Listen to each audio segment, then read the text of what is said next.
be on the Zoom call. Thank you. If you have a question, if you're in the room, just shout it out. If you're on Zoom, you might put it in the chat window because Gail's going to be watching that. Or you might just unmute and say, hey, Bobski. Speaking of Bobski, I always forget to introduce myself. So I've been doing genealogy for a long, long time, since my grandmother left me a big scrapbook, you know, of photos and stuff. In real life, I was a high-tech marketing guy for high-end computers and such. Interestingly, even though, you know, I'm in our generation, I grew up with computers. It was a fluke. When I was in high school, in the mid-1960s, my high school got a computer, what was then a computer, which was unheard of back then, especially in the middle of Wyoming. Who would have thought? Somebody had some money somewhere. As far as genealogy goes, I'm pretty poor at researching, even though I try hard. But I am pretty much better at DNA and artificial intelligence, which is what we're going to be talking about. Yes, ma'am. How many people copied the handout? How many people did not? Who needs a handout? Who needs a handout?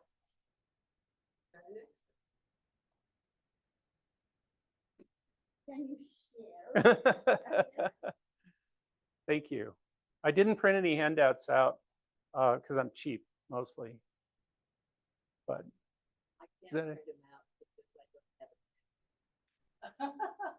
You know, one of my daughters, is a millennial, and she doesn't have a printer. She said, Dad, millennials don't need printers. But could you print this out for me? That was Cora, by the way. This is being presented by the Longmont Genealogical Society, and if you aren't a member, you should be, okay? So see Gail to join up, right? Or if you're on if you're online, send us a note. So what is this thing? Is this a feature? Give me a second. Oh, you guys can't see it? Oh, okay. Well, obviously, we can see it on the screen, though.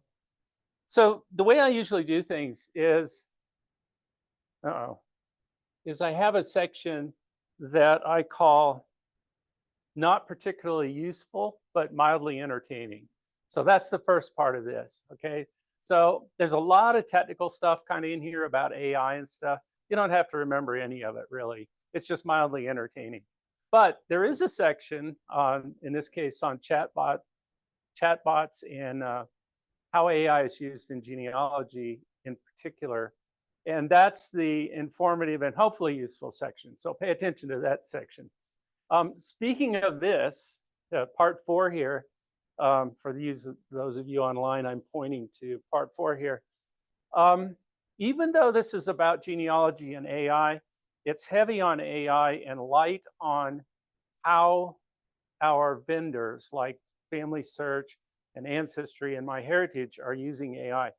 There's 2 reasons for that. One is there's a zillion features that these guys all offer. And the second thing is it's changing so fast, I would have had been working on this presentation out in the parking lot to get the latest and greatest thing, okay? We are going to talk about some of the features they have and how they use features, but it's really, I'm going to leave that up to you. That's an exercise to the reader, is to look at all these AI tools that your favorite genealogy vendor offers. So I also like to always have a section about this presentation for you if you want to know more about AI, because we're going to talk about that a lot.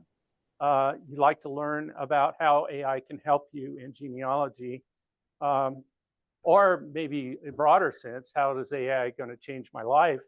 Or you just like new stuff, right? You'll notice here, this little drawing off to the right here, this is unique. There's no other drawing like this. And the reason is because I created it with AI.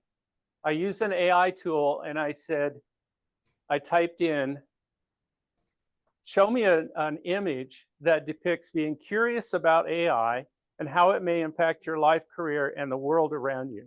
In this case, I used Microsoft Copilot. We're going to talk more about that here in a bit. You're going to see these drawings throughout the whole thing here, and they're all AI generated. They're all unique because I generated them. No one else has one that's like it. And when I put that string in, it generated that picture that you see right there. And it's crazy. So the first part is, what is AI and how does it work? Well, notice this little robot. This little robot was generated by me typing in, show me an AI robot pointing with his finger to the right with no background.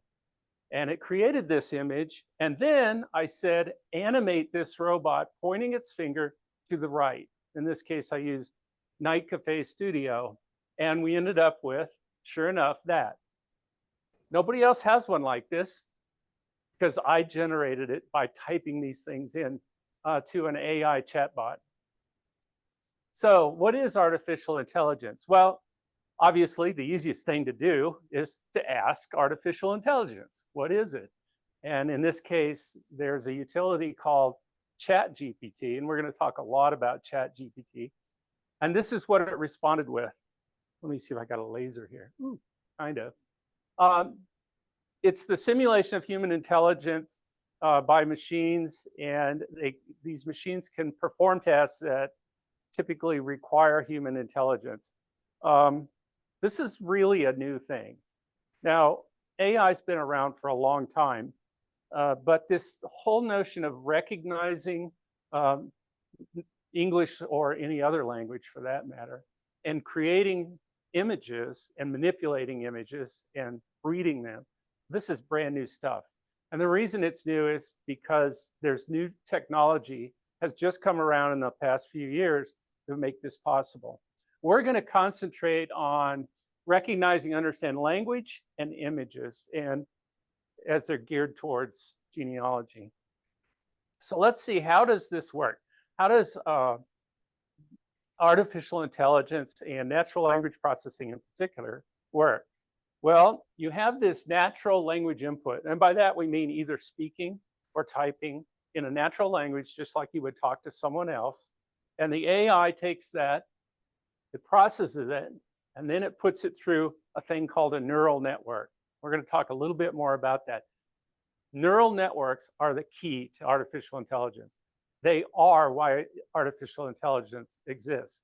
And neural networks are basically a human brain. A human brain is a neural network. Now they have neural networks that are in computers, and that's why they can do what they can do. And I'm going to show you an example of that in a second. And then there's a natural language processing over here on the right to return the response in what they call natural language output. Now, the key to neural networks and AI in general is they require training. I think of my 5-year-old grandson. He requires training. And guess what? He's done 5 years of training so far, living in the real world, which is exactly how these things learn. They learn by living in the real world, or let's say being fed information that lets them learn about being in the real world, which is crazy. So neural networks in particular, and by the way, you can see here, I said, draw me an image of a human head with a semiconductor chip inside and neural networks outside. And this is the image that was created. It's unique, it's mine. Nobody else has generated one like this, and it's crazy. Now, and the key to neural networks is that they need training. And we're going to talk more about training as we go along. And as I mentioned, this whole thing is made possible because semiconductor technology, in other words, chips like in your phone, have made some really big advances in neural networks in the past 4 or 5 years. And computer science has figured out how to mimic the human brain with these computer chips. And I got a little note here that the latest Apple processor that's in an iPhone 15, I think, is capable of doing 35 trillion operations per second. That's 1,000,000 billion operations per second, which is just insane. But neurologists estimate that the human brain is capable of 1,000,000 trillion operations per second. So like 20-some thousand times faster than my phone. That's good news. The phone hasn't caught up with our brain yet. The bad news is our phone can find stuff quicker than we can find it, but it's not yet there in thinking as fast as the human brain. So natural language processing is another component of AI, and this is really groundbreaking stuff. What it does is it gives computers the ability to understand text the same way humans do, which is it actually can look at the context of words, it can look at sentence structure, and it's done all through training. And in this particular case, you can see these databases. I don't know if you can read this. This is how they trained ChatGPT in the beginning. They had this database of 160,000 dialogues between two humans, and they fed it to this thing as part of its training. And the Cornell movie dialogue corpus, 220,000 exchanges between 10,000 pairs of movie characters. They fed it to this thing. So the neural networks would learn what this language, what the interaction looks like between people. And then they have Daily Dialogue, which is another database of chit chats. Now, this is the old ChatGPT. There's a new one now. And now they quit telling us how they trained it, but you can bet it's many, many more times the databases to train it. So what I like to do is, I was a programmer back in the old days, right? Yeah, you've seen this before, haven't you? Oh, okay. My first computer class was my sophomore year. It was the first class. Wow. Yeah, so you recognize these diamonds, right? Yeah, template for flow charting. This is a flow chart that I would have written a program for this 20, 30 years ago, or even 10 years ago, that helped me decide whether I should go skiing or not. And what it does is it looks at these variables: is the weather bad? And it's a yes or no. It's a decision tree. And these little diamonds are, as you say, they're a representation of making a decision, and you write programs to fit this. So I wrote a program that says, you know, get the weather somehow. Is it bad? Yes. Then don't go. And so on.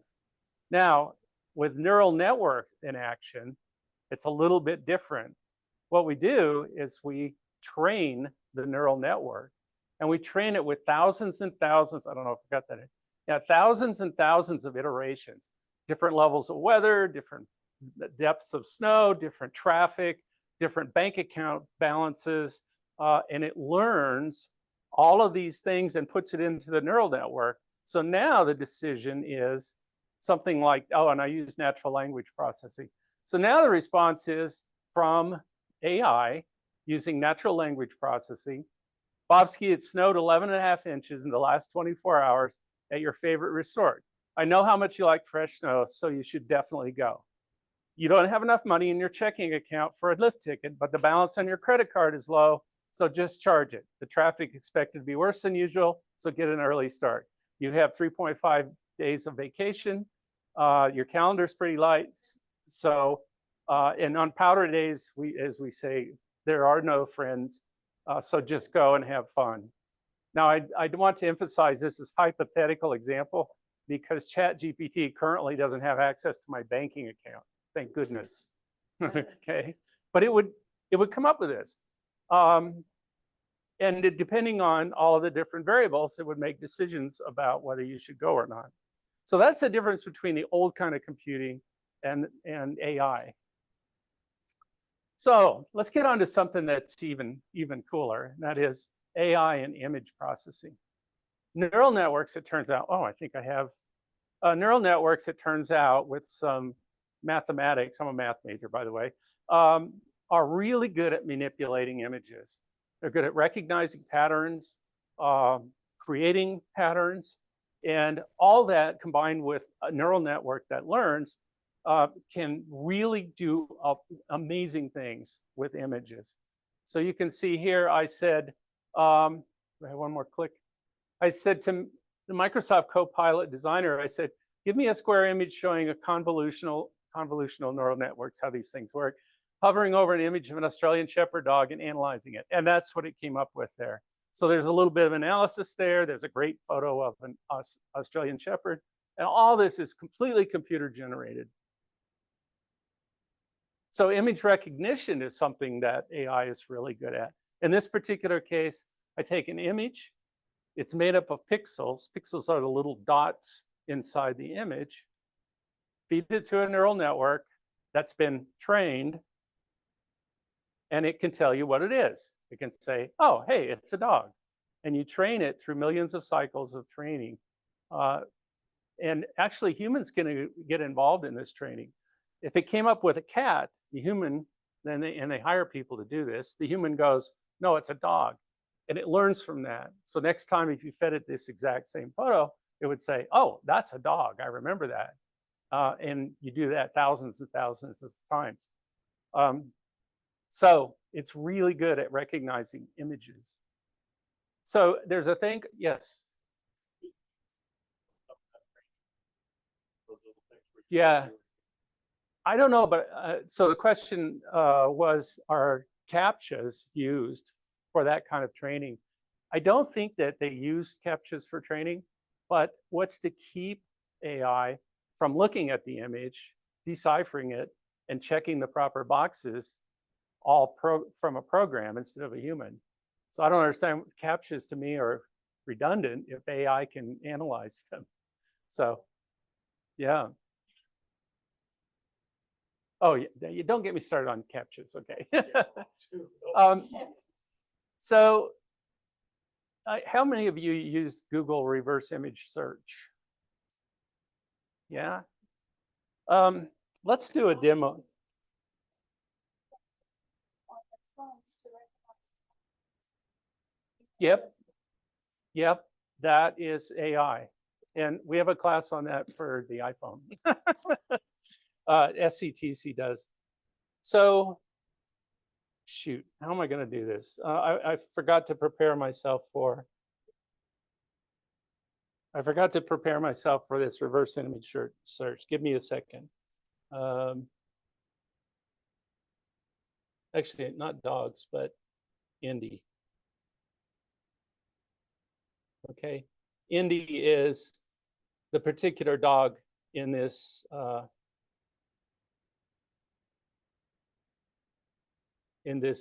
example. Indy is one of our 4 Aussies. All right, so I'm going to go to Google. And you see this little gizmo over here? Don't switch. See this little thing here? This says to search by an image. And this is really handy because I think I can just paste it in. And I'm saying, okay, show me all, go do a Google search. And instead of typing something in, I gave it this photograph. And these are the results. This is what it came up with. Yep. And this is in real time. This is just like a Google search, except for it's looking at pictures instead of, it is very much like the plant thing. Yes? Is that the group C. SPE? Huh, I'm not familiar with that. Sorry, Al, I don't know. Huh, I don't know. They're planning it, Amazon is planning it as you can show a picture of clothing that you want, and they'll go search their Oh, database and sell it. Yep. Yeah, that's right. It's People see it's very similar to that. Go out and find a million cat pictures. So in this case, I'm going to say, okay, here's a photo. This is my photo album library, by the way. Yes. Oh, thank you. Al said, is this like Google C, SCEE? And you heard my response. I don't know. And then he talked about how Amazon has a clothing search, right? You can say, It's find me called- Amazon C. Yes. Okay, there we go. Thank you, Gail. All right, I'm going to, how do you, I'm going to search for paintbrush, right? So let's go back to Google. And I'm going to search for paintbrush. And so you're talking about different, who was that? Was talking about different, figuring out what different flowers are. And you can see this is what it found.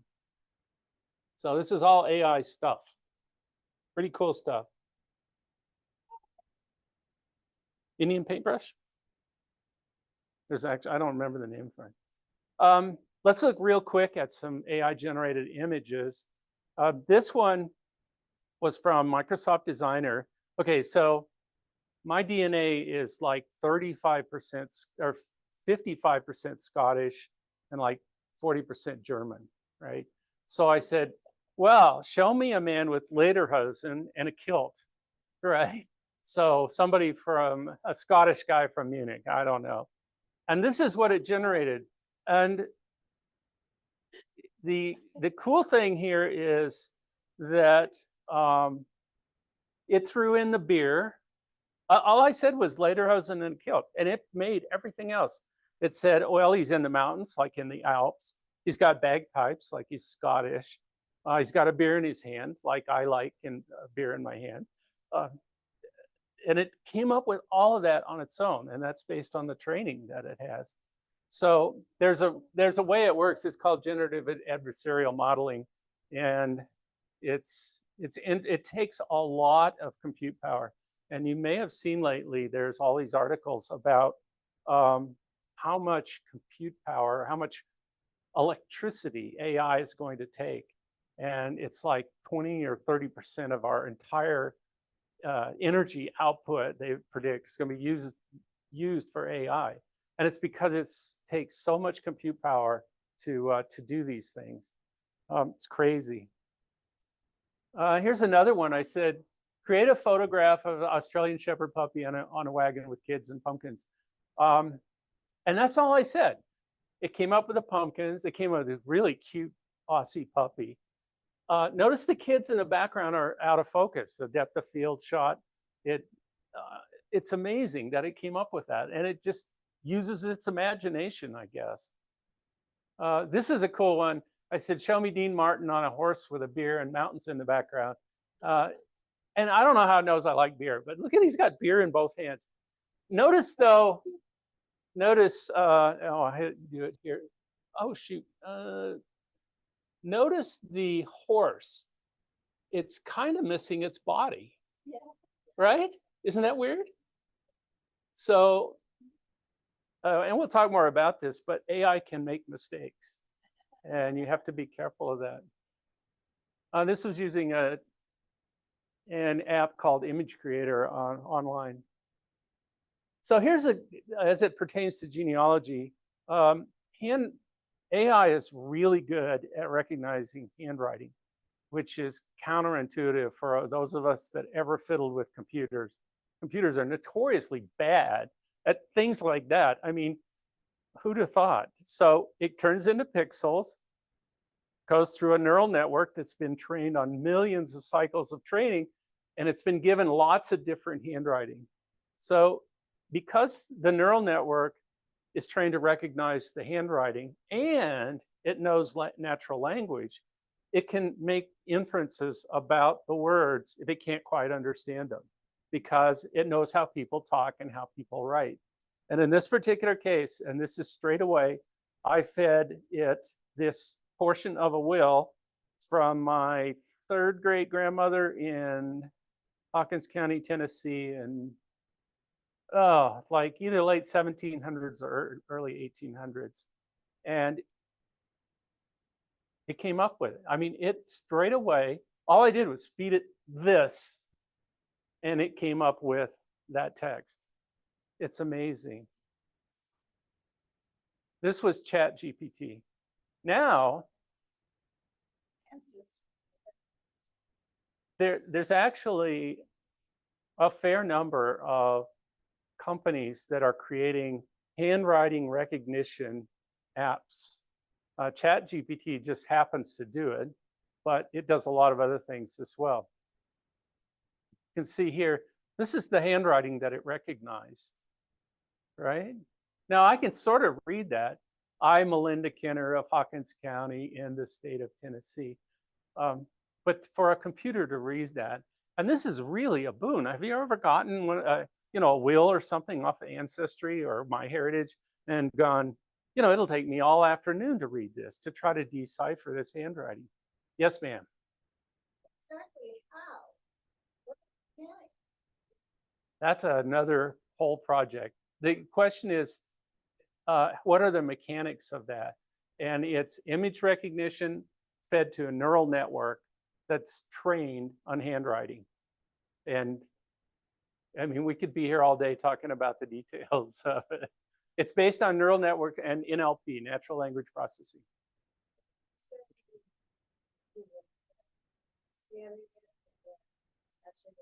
So the question is, when you said you fed it, are you scanning it and attaching to something? And yes, that's exactly what I did. Well, in this particular case, I downloaded this document off of Ancestry. Ancestry had done the scanning for me, and the document exists attached to my great-great-great-grandmother. And so I basically pulled it out of Ancestry and fed it to ChatGPT. Yeah, and ChatGPT is available to everyone. It's free for a limited license. In other words, you can only feed it 1 or 2 images a day. I pay $20 a month for an unlimited use of it. And so far, it's really worth it. And we can talk about that. I actually don't have any, maybe I do. I've probably got some how to access it in here somewhere. Yes. And the question is, can it translate other languages? I'm going to talk about that in a second. I actually thought it was the next slide. We'll show you. So we're going to talk about AI chatbots, all right? And the chatbot's going to be the one that translates. You'll see that. Chatbots are essentially software that talks with you, that converses with you, just like a human would. And it's amazing how it chats with you. It's sort of like Alexa. Alexa will soon start using AI more.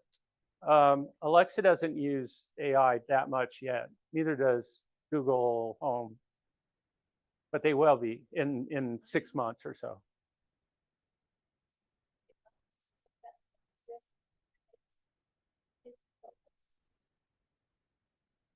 Dyslexia?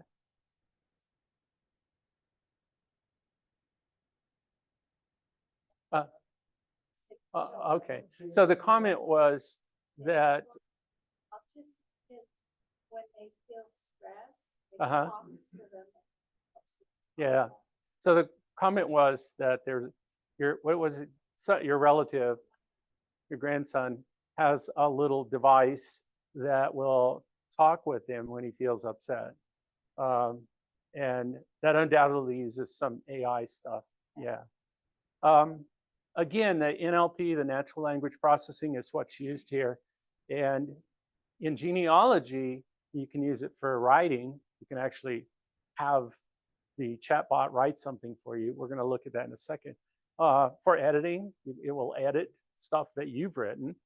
And as we saw, transcribing and translating. Here you can see I asked Microsoft Copilot, show me a man interacting with a chatbot. There's a record of their conversation on a whiteboard in the background. Notice I don't know if you can see this, but the words here are not really words. Yeah. So the way these things work is because they take so much compute power, Microsoft Copilot is free. And in fact, if you have a PC with Windows 11, it gets installed. It's already probably installed on your Windows device. But because they take so much compute power, they only approximate the image. They don't finish it because it's just not worth it. If you could, if you doubled the time it took to create this image, it would probably put the proper words in there.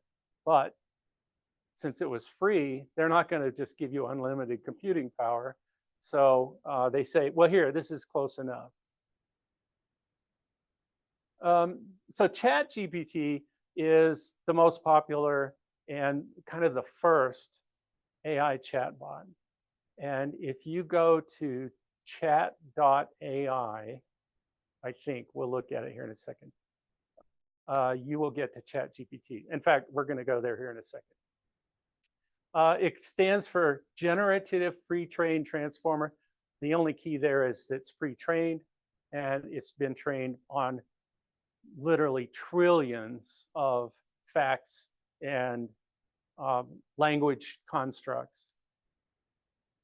It can take text. Now ChatGPT can actually talk with you via your phone. They actually have a demo of the new ChatGPT that came out, and the engineer took his phone and he put it up to someone else that was standing there, and he said, ChatGPT, describe what you see. And ChatGPT accurately described the person standing there, all from just image recognition. It's crazy. ChatGPT says it's not a search engine. A search engine is like Google or DuckDuckGo or Bing that finds things on the internet for you. ChatGPT is not designed to be a search engine. It's designed to chat with you and help you develop things or answer questions. And we're going to talk more about search engines here in a second.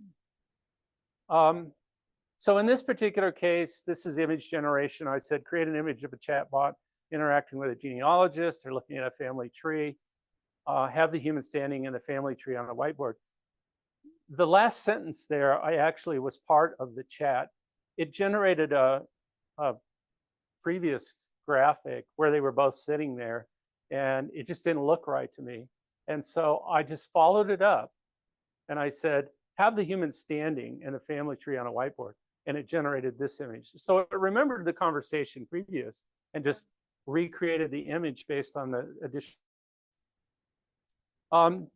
My father was in the 102nd Infantry in World War II, landed at Cherbourg shortly after D-Day.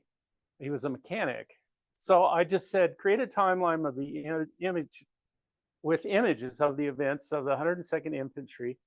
And I went back and checked, and these dates, it actually went out to the internet, found a book that had been written about the 102nd Infantry, and got all the dates accurately. It scoured that entire book. Now, some of these words didn't come out right, just like previously. It didn't sit there long enough to get these words correct, but it did get the dates correct on it.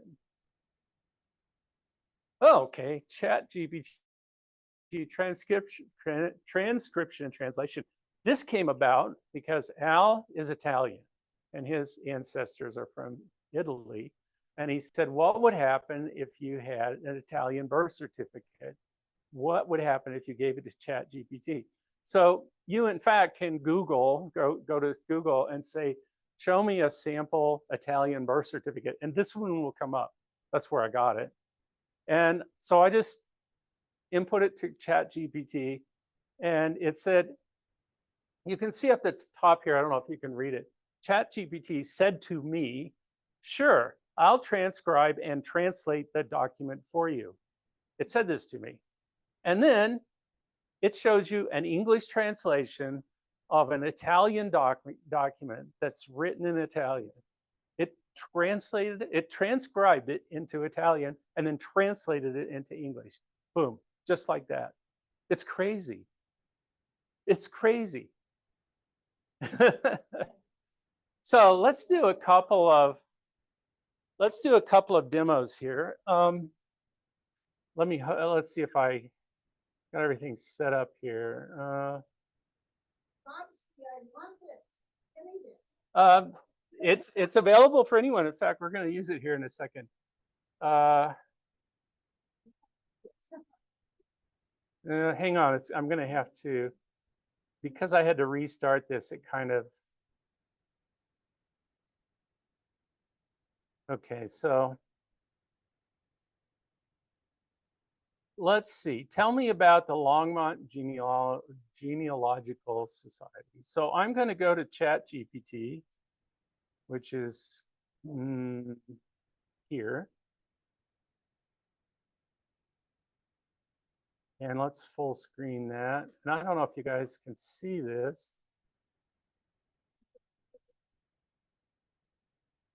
Okay, so I typed in, tell me about the Longmont Genealogical Society. And it's returning this.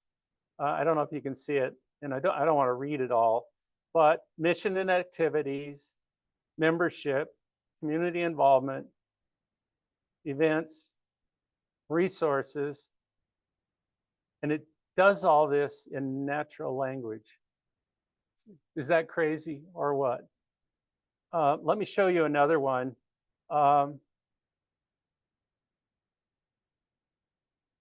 Write a short poem, and I said in 3 verses, because we don't want to be here all day, in iambic pentameter about a cheerful audience listening to a lecture on genealogy meets AI. In hall where lights reflect a golden hue, a crowd awaits with smiles both warm and bright. For genealogy meets AI, they cue. The speaker takes the stage with wisdom's might, of course, and tales of lineage and code entwine. The past and future blend in perfect sight. Enthralled, they cheer with wonder and delight as ancestors are found through modern means, a tapestry of life through AI's light. It wrote that. Okay, let's do this. Make the audience grumpy. All right. In hall where lights reflect a golden hue, a crowd with furrowed brows and weary eyes, for genealogy meets AI, they cue. The speaker takes the stage to groans and sighs and talks of lineage through data's lens, but boredom grows and energy soon dies. Displeased, they shift and murmur with dismay as ancestors are lost in algorithms' maze, a tapestry of life turned dull and gray. And all I said was make them grumpy. Is that crazy or what? Well, so the comment was you could get a straight A if you had that, which is one of the quandaries of AI, especially for school age. What was like in Leidelsheim, Germany in the early 1800s, which is where my 3rd great grandmother on my mother's side is from. So you can see it's telling me all about Leidelsheim in 1800s, which is really cool for developing stories for genealogy. Do we have any more of those? Does anybody have anything they want to ask ChatGPT or yes? I just want to say, tried it out. My first thing was inviting a group of ladies to lunch, and these were older ladies that all worked together at the library, and we're going to a certain place, and where we go regularly. I said older ladies or something. Anyway, it made this beautiful invitation, and I said, not old ladies, make them young ladies. There you go. So the comment,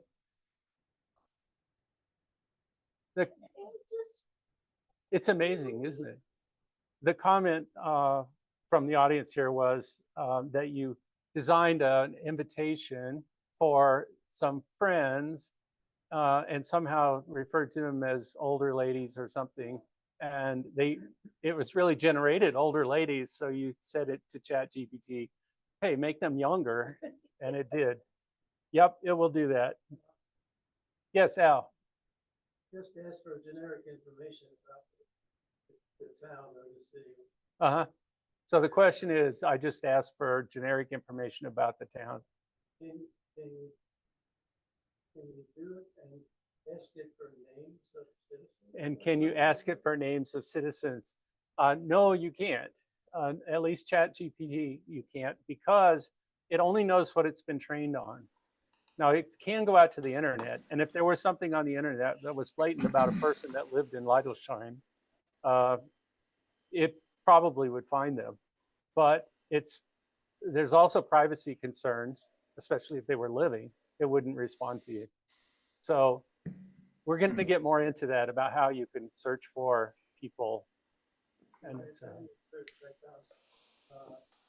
My grandparents came from a small city in southern Italy called Sarno. And,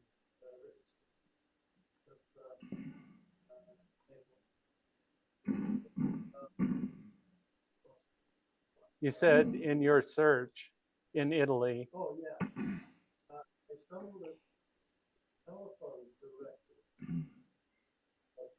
Al said he stumbled on a telephone directory. Did ChatGPT find that for you? No, it could maybe. I don't know. Yeah. All right. So Al said you could give it a try and it would have names in it. Yes, it would. You know, and phone numbers, surprisingly, Yeah. like a phone book. And I don't know what year it's from.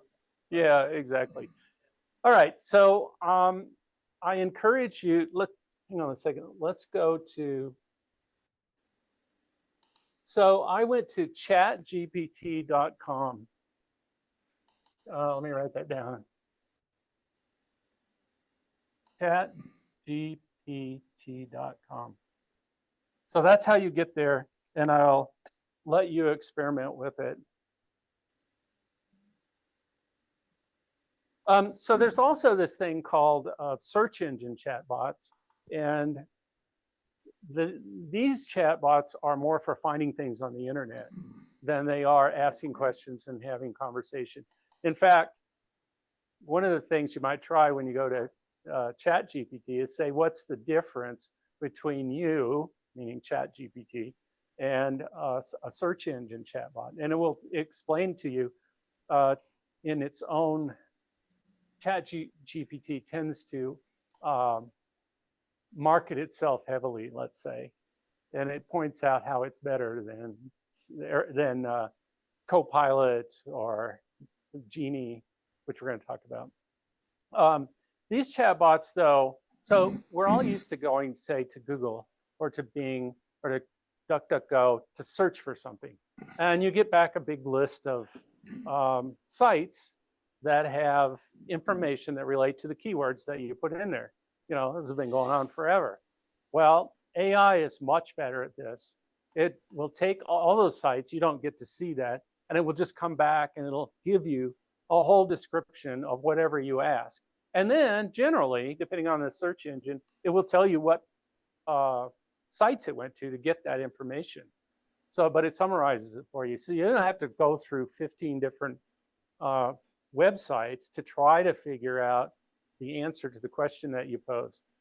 And it does make things more accurate, but the advantage is you're chatting with it. So you can say, no, I didn't mean that, I meant this. Or only show me pages or give me information that refers to X. And it will redo the search and refine it based on your chat with it. It's really cool. I don't use Google search anymore because these things completely take the place of it. Yes, Al. Again, back to the genealogy. Al says again, back to genealogy. Can you ask it to do a scan of gravestones in various places? So Al asks, can you ask it to do a scan of gravestones in various places? Pictures. Yeah, or pictures. Obviously, if that information's on the internet, it will find it. It'll probably go to find a grave, yeah. If it's not on the internet, you can't cook things up. Oh, although ChatGPT has a habit of making things up, so you also have to be careful of that. So here's some, and I don't really have a demo. Well, maybe I do have a demo. Yeah, here we go. And I think this list of chatbots is in your handout, and you can use them. They purport to have specialties, like Perplexity, I think, is more for writers, for example. you have to go and play with these. I generally use either Gemini or Copilot for the searches. Gemini is Google's equivalent. It's essentially based on Google search. So in Google search, as much as Google's not my favorite thing, they do have the biggest database of things you can find, put it that way. So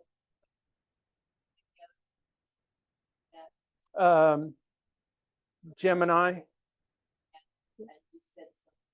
Copilot, yeah, and both of those you can go to Gemini.com and it will take you to, say, Gemini.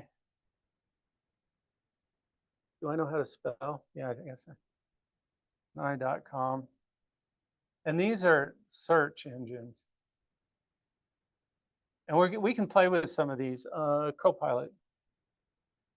Copilot is, I mean, its popularity is just rocketing because Microsoft stuck it into Windows 11. And I don't think you have to do anything. The little Copilot. Okay, so the comment was it keeps popping up a thing and say, do I want to start it? On mine, I could start it here, and we can do that afterwards. It shows up in the lower right corner. It's a colorful little icon, and all you do is click on it. So Microsoft Copilot, and Copilot, by the way, also has a designer for designing images. You can say, draw me a picture of such and such, and it will do it for you. Let's look at, let me say, help me see the best sites in London in 3 days. So I'm going to go to, let's go to Copilot. So you can see, this is the little icon that Copilot uses on Windows 11. I should have booted Windows 11, we could see it. So I'm going to say, help me see the best sites in London for 3 days. Oh no, sorry, you've reached the limit of, I'm using the free version. Oh, I know why, because I need to log in. Hang on, I didn't log into, okay, now let's ask it. So you can see if you don't have a Microsoft account, it's not going to give you any answers. And it's thinking. Copilot does tend to think, and you can imagine it's heavily used, and it's basically free. So Microsoft's investing a lot of this. So you can see it's probably really hard to see here. Day 1, London highlights: Westminster Abbey, the Changing of the Guard, Tower and Bridge of London. Day 2, hidden gems, the old operating theater. If we ask Gemini, which is a product of Google, how can I see the best sites? It will actually use Google Maps to help me. And it shows you, this is from Google Maps Street View. It shows you the sites, it gives you the itinerary based on that. It's crazy. Yeah, it is a big difference. So my father was a mechanic in the 405th Infantry 102nd Division after D-Day. Described the campaigns he was involved in and his contribution to World War II. So you can see here, it's telling me the campaigns they were in, what the contribution was for mechanics in World War II, keeping weapons operational, vehicle maintenance, and where you can find more information. This is an advantage of a chatbot search engine over ChatGPT, because the search engine has immediate access to the internet. And it went to this website that it found that talks all about the 102nd.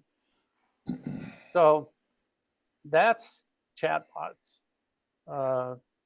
What census records available in Scotland to give you a good list of them? Where can I find the best? Actually, where can I find the best Mexican food in Longmont?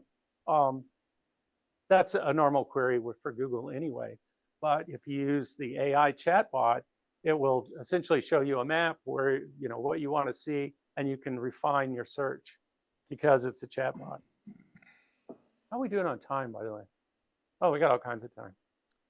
All right, so is there any questions about any of that? Yes, ma'am. I want to make sure I understand. So chatgpt.com is free.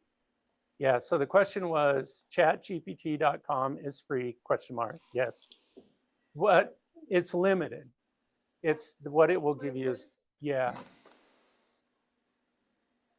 Because the data on No, it's limited because it's free. If you pay them, it's much less limited. Oh, you mean how it's limited?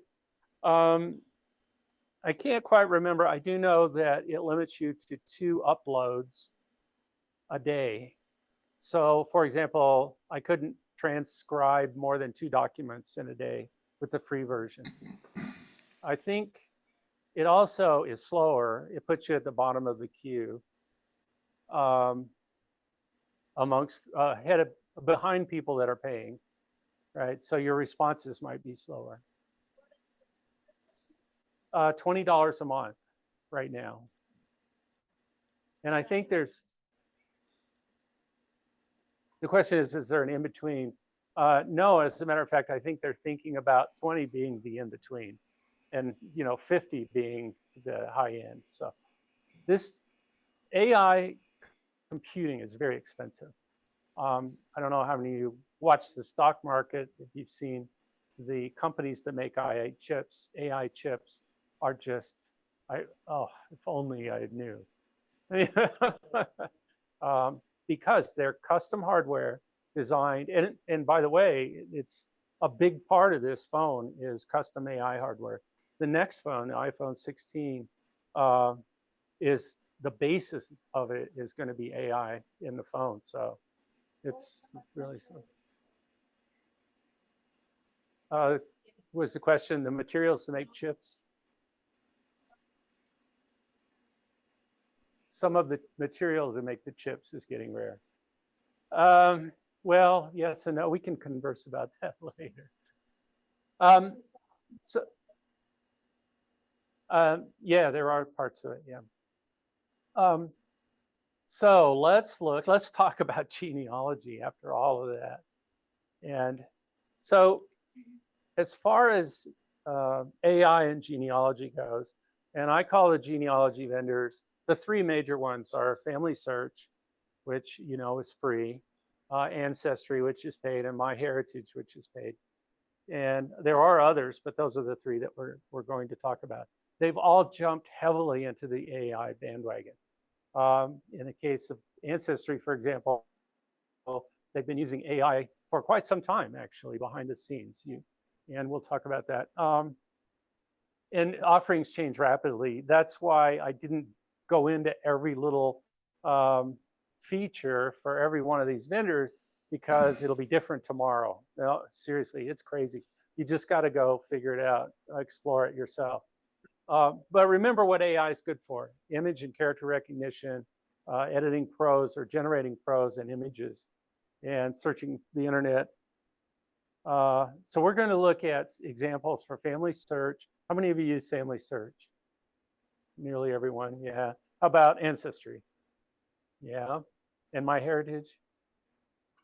2 MyHeritages, 3, 2.5, 3.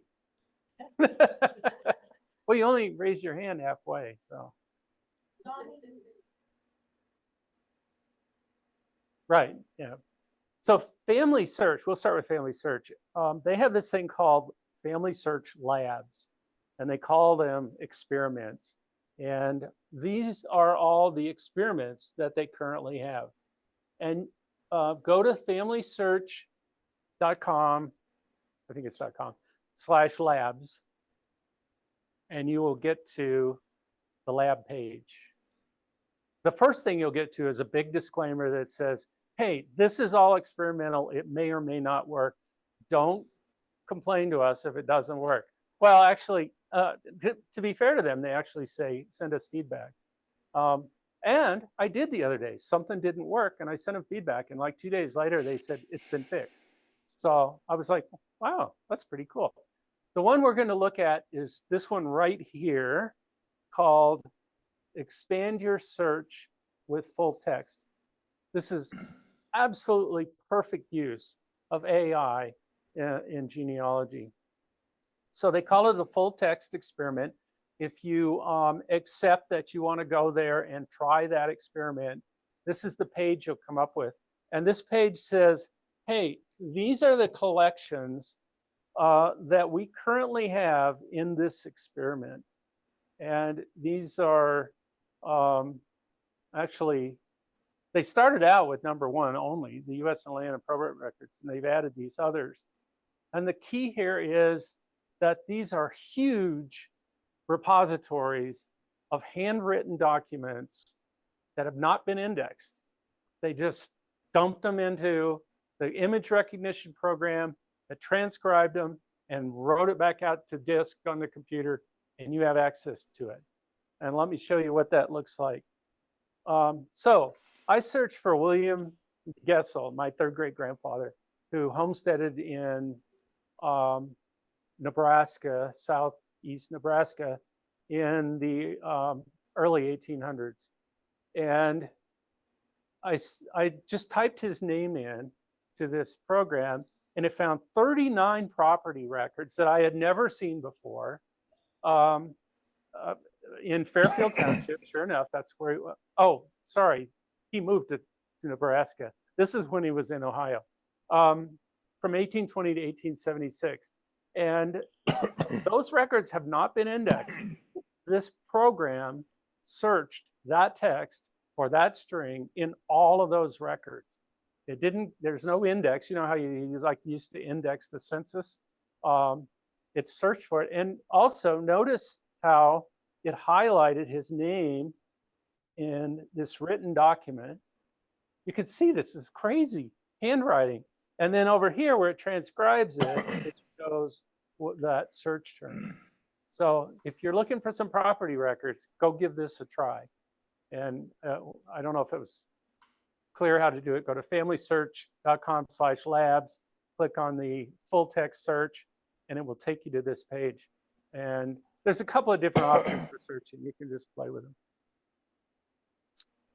So let's look at Ancestry. Ancestry, if you're a subscriber, it has this thing called leaf hints. And what it does is it mines all of the trees and all of the data, all of the records that it has for a particular ancestor of yours. And it comes up with hints that says, it looks like this person, say father, if you don't have it in your tree, this father is this guy. And you say, really? And you click on it and it says, evaluate it. And it says, based on the following records, it'll say, you know, here's a census record, here's a property record, and here's 5 people's trees that have him as the father. Do you agree with this? And do you want to put him into your tree? So it's using AI to search all this stuff, including other people's public trees, to figure out if it can help you with your research for a person that you have in your tree. This handwriting recognition, I don't know if you remember when the 1950 census came out, right? When the 1940 census came out, it took 9 months for a bunch of people, hundreds of people, to index it manually by reading it and typing the name in and where it was. When the 1950 census came out, Ancestry fed that to a handwriting recognition AI, and in 9 days, they indexed the entire census. And you can imagine the 1950 census is probably, I don't know, not twice as big, but a lot bigger, and it only took 9 days. And I remember when it came out, and it had some foibles, but it worked pretty well. So that's an example of handwriting recognition AI. Yeah, the comment was, I'm still having to correct it. And they do have a mechanism for that. Not action there. Put it in. So the comment was, most of the time it's easy, that being to correct it, but sometimes you can't put it in. Yeah. Yeah. It shows it, I put on the bottom. Oh, right. You know how you can pull it up and it shows it typewritten at the bottom.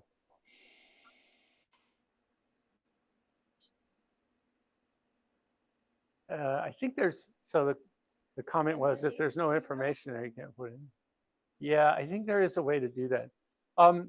It also analyzes newspaper articles. If you're an Ancestry subscriber, you might notice that you're starting to get hints, basically, that point to newspaper articles, partially because they want you to subscribe to newspapers.com. But what they've done is they've scoured these newspaper articles with AI and read them and stored that away. They also have a thing called side view. If you're a DNA, if you did your DNA with Ancestry, they actually figure out which which part of you came from your mother and which part came from your father. Now, they don't know, if you look at it, they don't know which is your mother and father. They just know parent one and parent two. But generally, in my case, for example, my father's from Scotland, my mother's from Germany, or my mother's mother. So it's pretty obvious who's who, you know, and that's using AI. And then they have a thing called Ancestry AI, which they're trying to promote. And this Ancestry AI button appears on a lot of Ancestry pages. Oh, this is the side view, right? So this is showing my DNA over there. This is my mother's DNA. So this is Germany. This is my father's DNA from Scotland. Yeah, I'm pretty Scottish, which is why I don't print handouts, because I'm Scottish. No.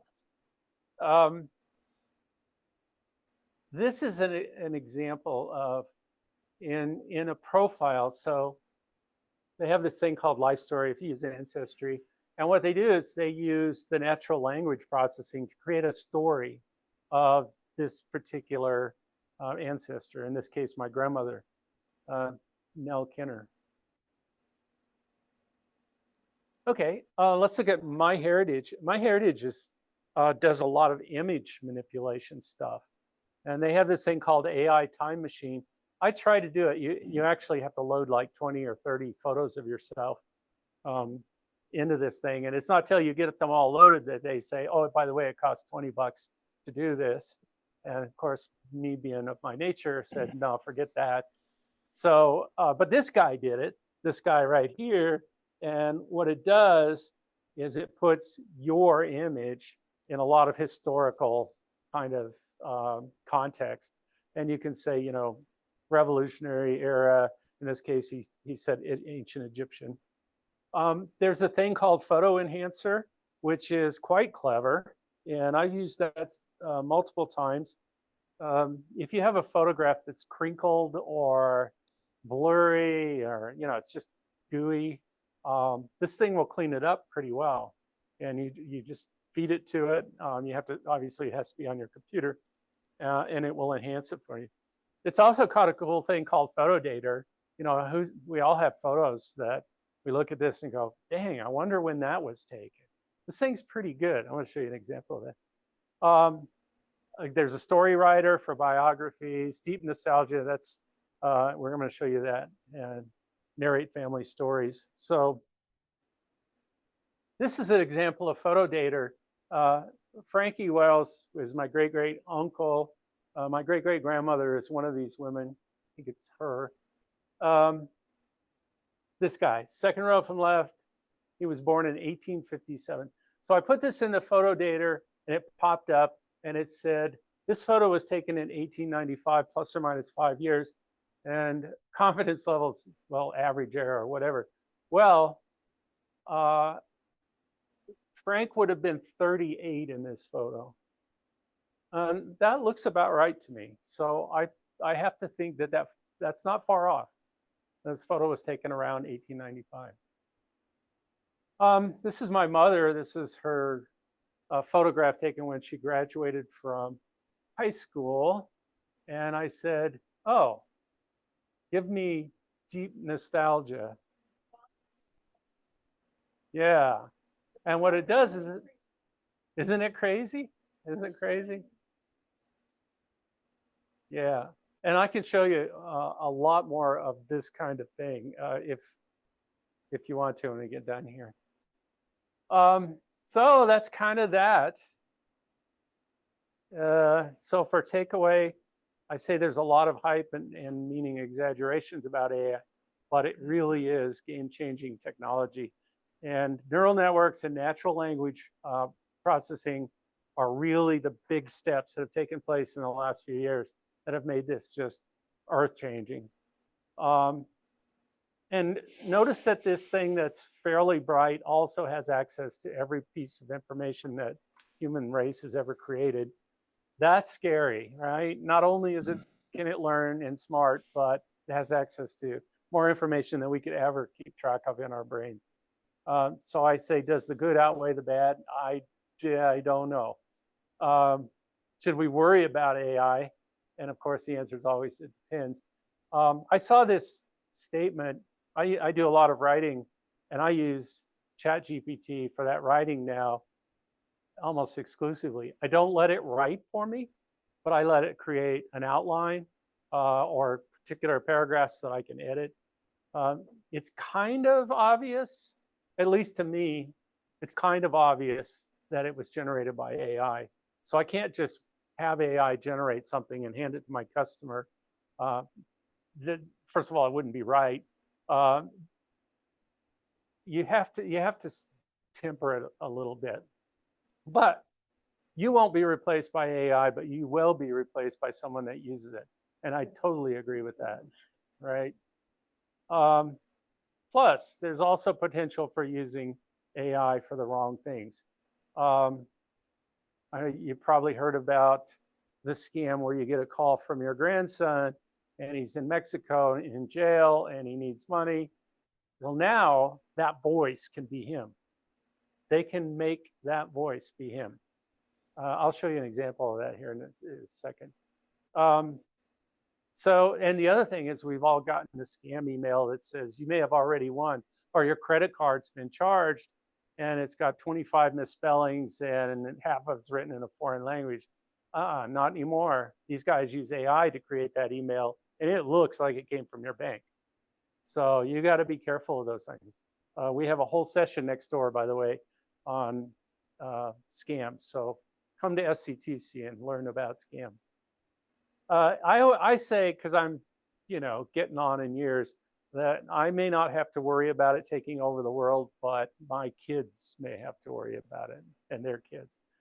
So, and a little bit of tongue in cheek, who knows? The carbon-based life units on this planet might become redundant. I mean, AI can build, more AIs can build robots that can think. They might decide that these human guys are just in the way. Who knows? Yeah, of course, there's lots of movies like that, yeah. I did want to throw this in, I just noticed this.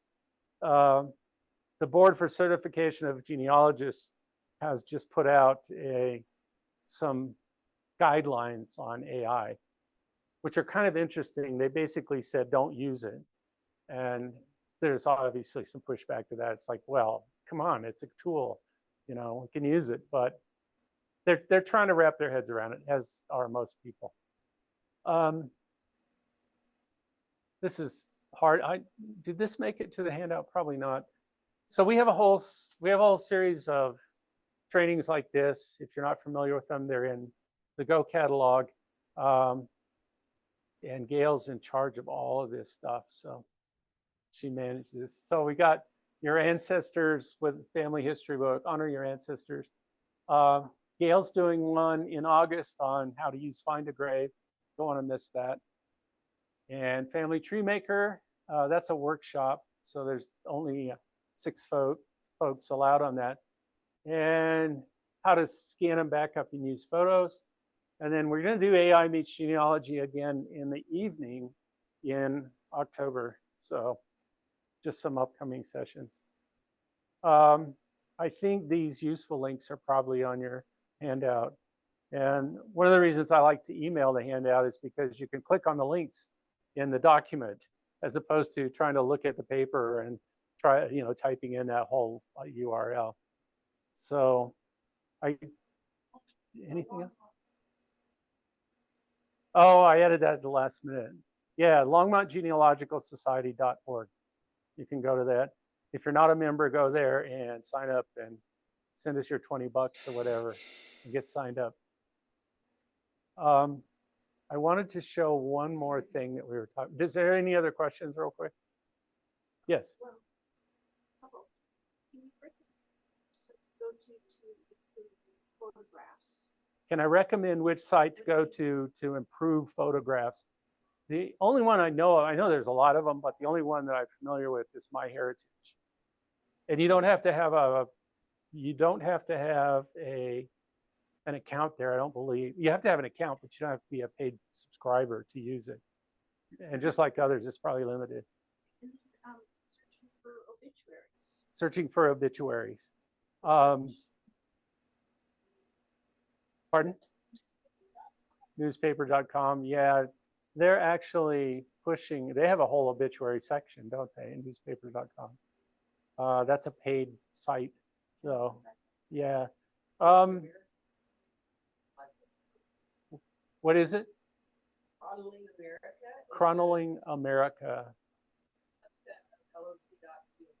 Library of Congress. It's a subset of LOC, Library of Congress.gov. You can find obituaries on there. And you can find obituaries for free. Cool. And the comment is also funeral homes. I wanted to, if you have one more minute, I want to show you something that's absolutely crazy. Where were we? No. Oh, I'm sorry. I have to find the spot in image generators here.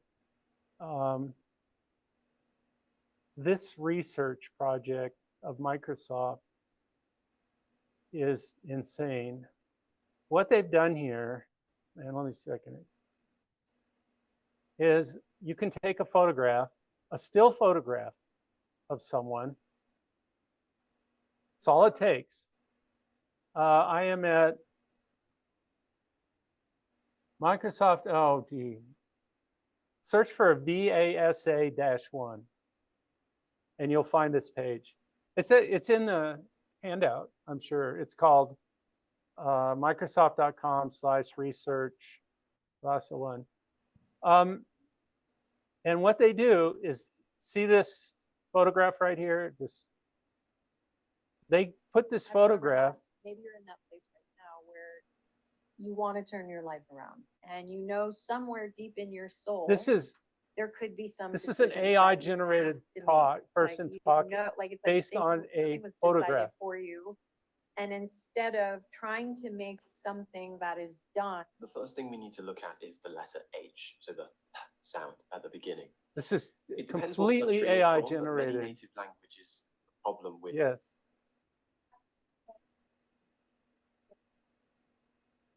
Oh, that somebody copied, yeah.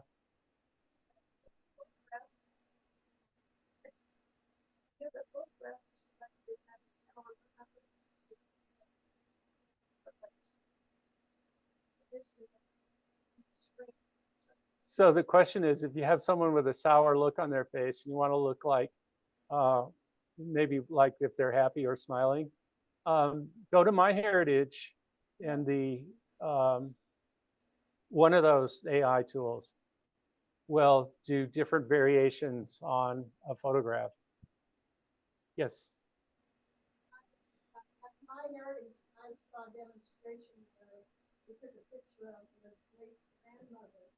So Gail said at MyHeritage, she saw a demonstration where a picture of your great grandmother and she was speaking. Yes. Yes, I generated one of those. Yeah. Because it was your grandmother that you knew and she's speaking to you.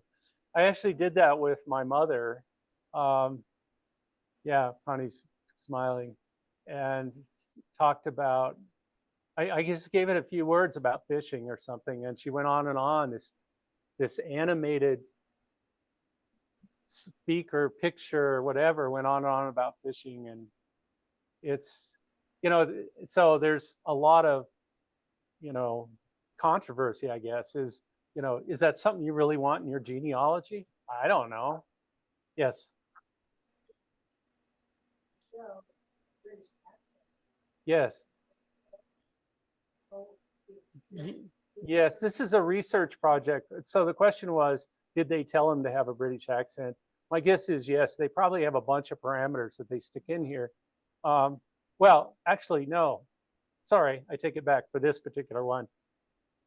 They actually create the sound.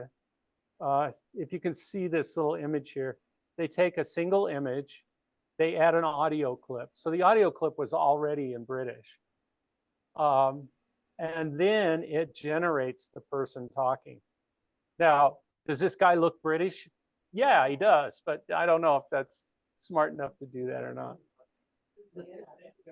Yeah, exactly. Got one more to look at, and I think it's this one. So this one creates video from text. In other words, I type in something and it creates a video. And you can see here, the text was, it didn't say what that one was. This text is, a stylish woman walks down a Tokyo street filled with warm glowing neon animated by city signage. All they did was they typed that text in, and it generated that video. So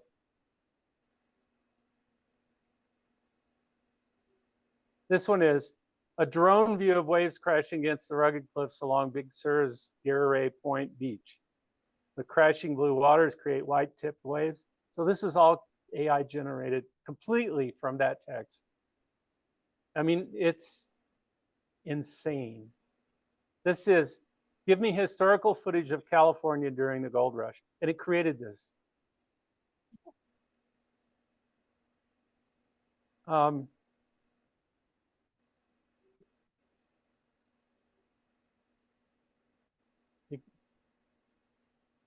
Oh, and some of them are, so this one is, a flock of paper airplanes flutters through a dense jungle, weaving around trees as if they were migrating birds.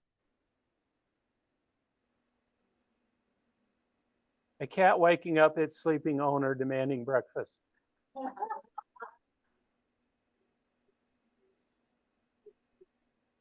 There's one in here of some, I don't know where it is. Oh, this one here. I like this one because it shows, so this is 5 gray wolf pups frolicking and chasing each other. Well, notice that at times there are 5, but at times there are not 5. So it's not entirely accurate. Still. Yeah, yeah. Basketball through hoop explodes. This is archaeologists discovered a generic plastic chair in the desert. And this one has some foibles too, you can see. Oh. Yeah, but look at the humans. It's AI generated these humans and their movements. It's crazy. And by the way, those links are also in your handout. So go to some of these and try them. Bobski, this is Mick. There Mick. was a question in chat that I don't think has been addressed. Okay, we'll fire Gail. Okay, the question is, Bob types a list of requests for an image into his machine. If I type in the exact same list into my machine, will I get an identical image? Wow, that is a great question. And the answer is no, you will not get an identical image. As a matter of fact, it could be vastly different. The way they do these things, it's called generative, you can't see me moving my hands back and forth. They basically start out with a blank slate, feed it to a neural network AI and say, is this what you're looking for? And that blank slate is obviously not.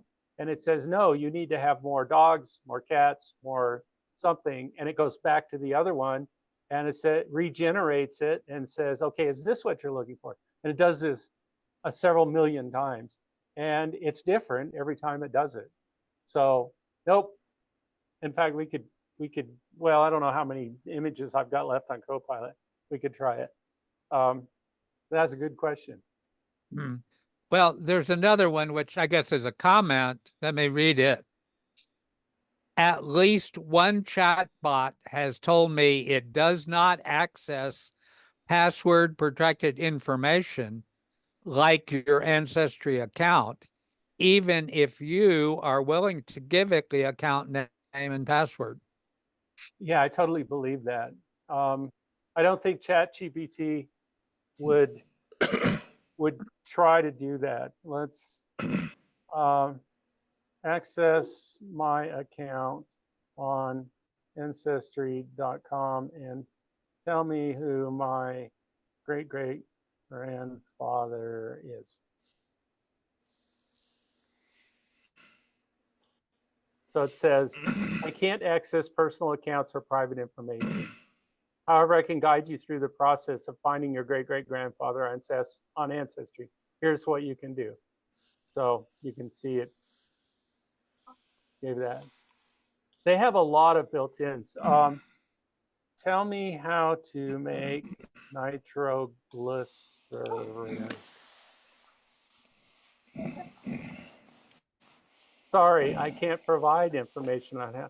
Nitroglycerin is highly dangerous, explosive, blah, blah, blah. So they have a lot of, and similarly, the image creation will not let you create like lewd. I haven't tried this. I want you to know, lewd or like bloody, scenes. It won't let you do that. I was gonna say, when you ask Alexa for the definition of a curse word, it will answer. Yeah, so the comment was, when you ask Alexa for the definition of a curse word, it won't let you do that. And to their credit, these people have limited this, I'm sure, just as there are porn sites on the internet, there are going to be sites where you can go and, for a reasonable monthly subscription, you can create any image you want. That falls under there's definitely possibilities of using AI, to the wrong side. Yeah, for who?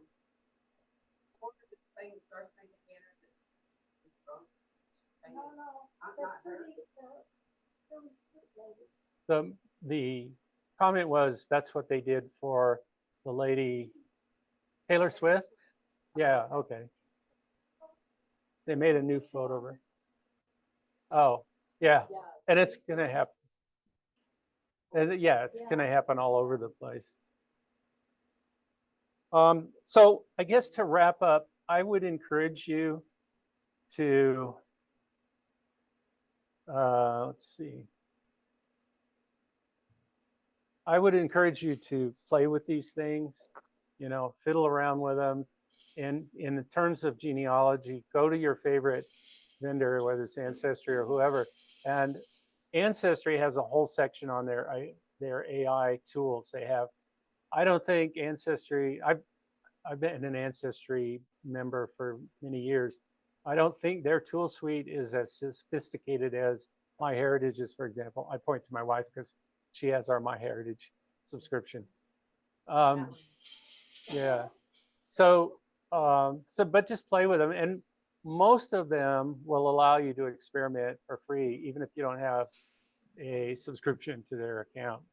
So just fiddle around with it and tell us what you come up with. I mean, if you come up with something cool.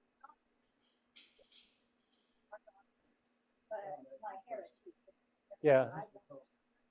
Yeah, well, so she said, yeah, well, that's the problem. This is just like any other rat hole in genealogy. You can get, caught up in it, and before you know it's 4 in the morning, and you're like, oh, what did I do? The one that she made a moving, it was my great grandmother's baby sister, Uh-huh. and she died young. But she was like so. Yeah, that's the time machine thing that Heritage has, My Heritage. Yeah. Well, that's what she said. She's talking about her daughter made a picture of great-grandmother, was it? Great-grandmother's baby sister who died young, but it recreated her, basically. Yeah, and it's going to do nothing but get more. Yeah, I can imagine. All right, Zoom land. Anybody else on Zoom have any questions? Yeah, no? Let me see what it looks like. Who all we got on Zoom? Oh, everybody's left. Oh my goodness. All right. Well, Nancy Power, you need to give me a call. I can't send you email. Your email's broken. Anyway, thank you all for joining, and we'll do it again. In 3 months, this will be totally different. It'll be crazy. So let's see. Questions on the classes that are. No, but that co-pilot, are you? You want to give a class on that? Well, it's really,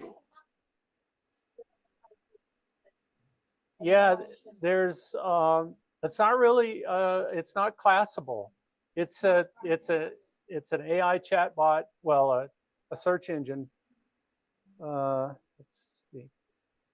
And you can do with it just like you can do with any other chatbot. Just start asking it questions.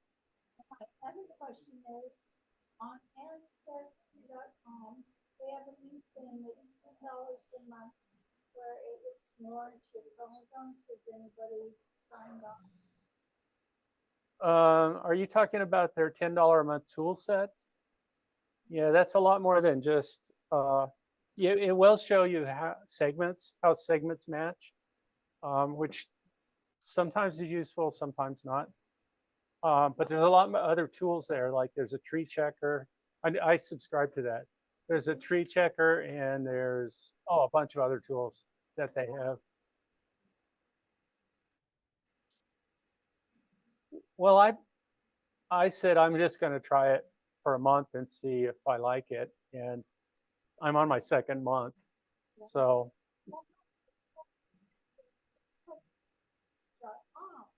You know, you can see the chromosome. Right. Right. And Ancestry, you didn't used to be able to do.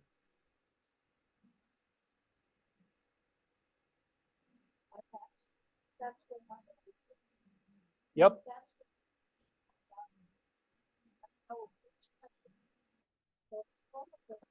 So that would be useful for you. Yeah. Okay, so here's Copilot right here, right? Yeah.